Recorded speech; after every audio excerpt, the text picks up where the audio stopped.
Bioshock was groundbreaking in many regards when it released in 2007, though fundamentally it shared many consistencies with Irrational's System Shock series. What elements of System Shock translated into Bioshock, and what was refined, altered, and innovated upon to create the world of Rapture? Let's take a look at the long road from System Shock to Bioshock.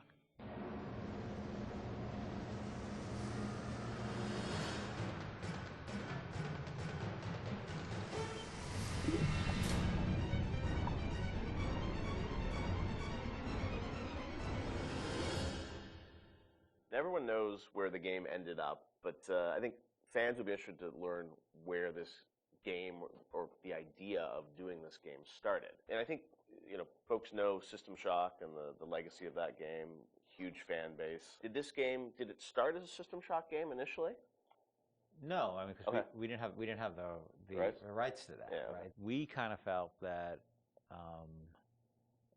there was more game design to mine there. You know, that it was sort of, we did that one game, and it was sort of the first game that really combined shooting and RPG. And it was a very small budget. You know, it was a very small team, and it was the first game we had ever done. So we got pretty lucky, I think, in terms of how well it came out. But but the odds were sort of stacked against it. And the team, was really enthusiastic about doing a game like that.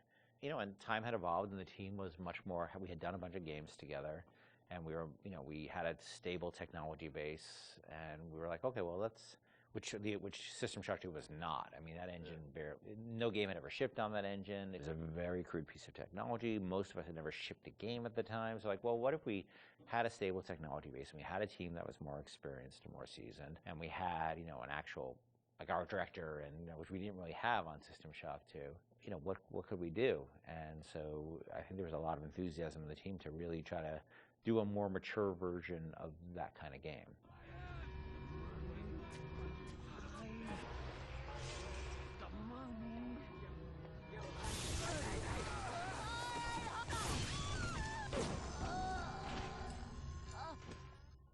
This is before we had sold the company to Take-Two, and we were an independent developer, right? We were sitting there, we were using the money we made from other development deals we had, and we would try to scrape together whatever time and money we had to work on this thing. And it was not actually something I was particularly keen on doing. The team was much more keen on doing a sort of a System Shock-ish game than I was, because... That's what you were pitching, right? Like System Shock 3 at one point, right? Well, I mean, there was an actual System Shock 3 that we were pitching back in the day when we were right after System Shock 2, but that never happened. Right, we couldn't get anybody interested, because System Shock 2 sold like 5 copies, right?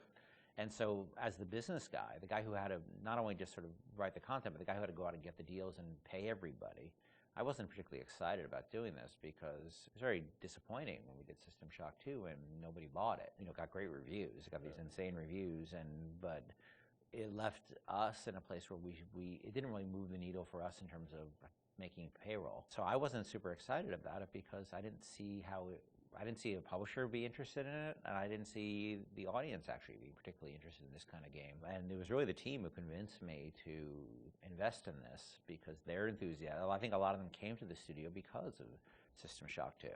And so finally, they sort of battered me down. And it's good they did, because I was not the first fan of doing this.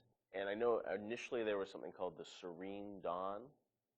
That was a spaceship, or what was that? No, that was the name of a cult, right? Cult. Yeah. That's right. Okay.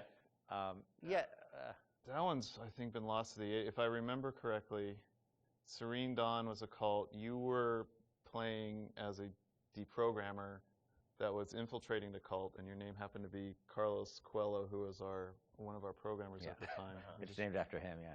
Then there was a story notion that I always really found interesting, which was that you have these cults, and you have sometimes people they're these sort of characters who really live on the edge of the gray morality, which is these guys who come in and essentially kidnap people out of these cults, or rescue them, depending on how you look at it. Because what it really is, from a functional standpoint, it's a kidnapping, right? You're coming to an adult, and you're saying, you're hired by their parents or whoever, and this was in the story, it was like a senator whose daughter joined one of these religious movements called the Serene Dawn, you said? Yeah, Serene Dawn. And I always thought that was a really interesting tension of this hero who's basically a kidnapper. And taking a young woman against her will out of the place that she was in. Now, you could also make the other argument that, well, she was not really there by her will. But there's a really interesting conversation that goes on there. I think there was actually a Kate Winslet movie, a Harvey Keitel Kate Winslet movie, which dealt with a similar theme. Because usually you hear that story, you know, these deprogrammers as a sort of heroic kind of notion. But I always thought that, well, there's something interesting about agency going on there, and about are people entitled to make bad mistakes, or is it a bad mistake? It all depends on the person. You know, and I'm not a fan of religious cults or religion in general, but there seemed to be an interesting discussion of freedom there and independent decision making, and I thought that idea was cool, and that was sort of the basis of it for a while. But it was really mostly for the purpose of, we needed something to go out and pitch to publishers, and so we know we didn't have a ton of time to really develop it. So that sounded like, all right, this will do for now. And was that pre-Underwater City? I mean, this was just like an idea for a story. We may have stepped away from that to do the cult thing, but then we went back to the underwater. No, we had that one room, remember? We had the one World War II room with the roaches on the ground and like these weird test tube things that you could walk around. I don't know where that fell. It could have been underwater. There was no windows. The thing is, we were a small business, right? And we were trying to like figure out a way to sell this thing with spending the least amount of money, because we didn't have any money. We didn't have a pot to piss in. So we would do this demo. That was one room basically, just to show. And I'd write up a document, and we'd take it around. I'd fly around the country, be like, "Here's our room." It was a different time, you know. And we had just come off of SWAT 4. One of the advantages we had is that we were so familiar with that engine at that point that we could really start cranking through, small rooms and lighting and making things look good. So I took it on the road to sell it to somebody, and nobody cared. We'd go to a publisher, and look, they have to make money, right? And we'd say, oh, it's sort of a spiritual successor to System Shock 2, and they'd be like, well, how did that sell? And I'd be like, my mom likes it, and they would be like, well, we can't, and usually we'd be talking to a fan.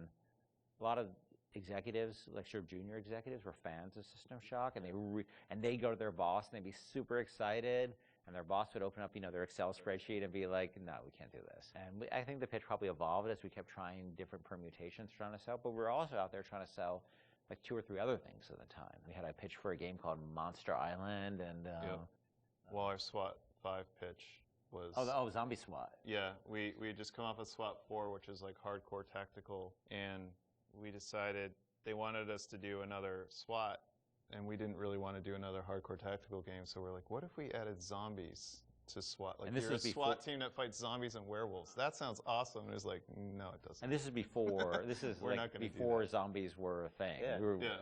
And so we came with this thing called Division 9. Division 9, yeah. That probably would have been even a bigger financial success than Bioshock. Wow. But we couldn't get anybody interested in it.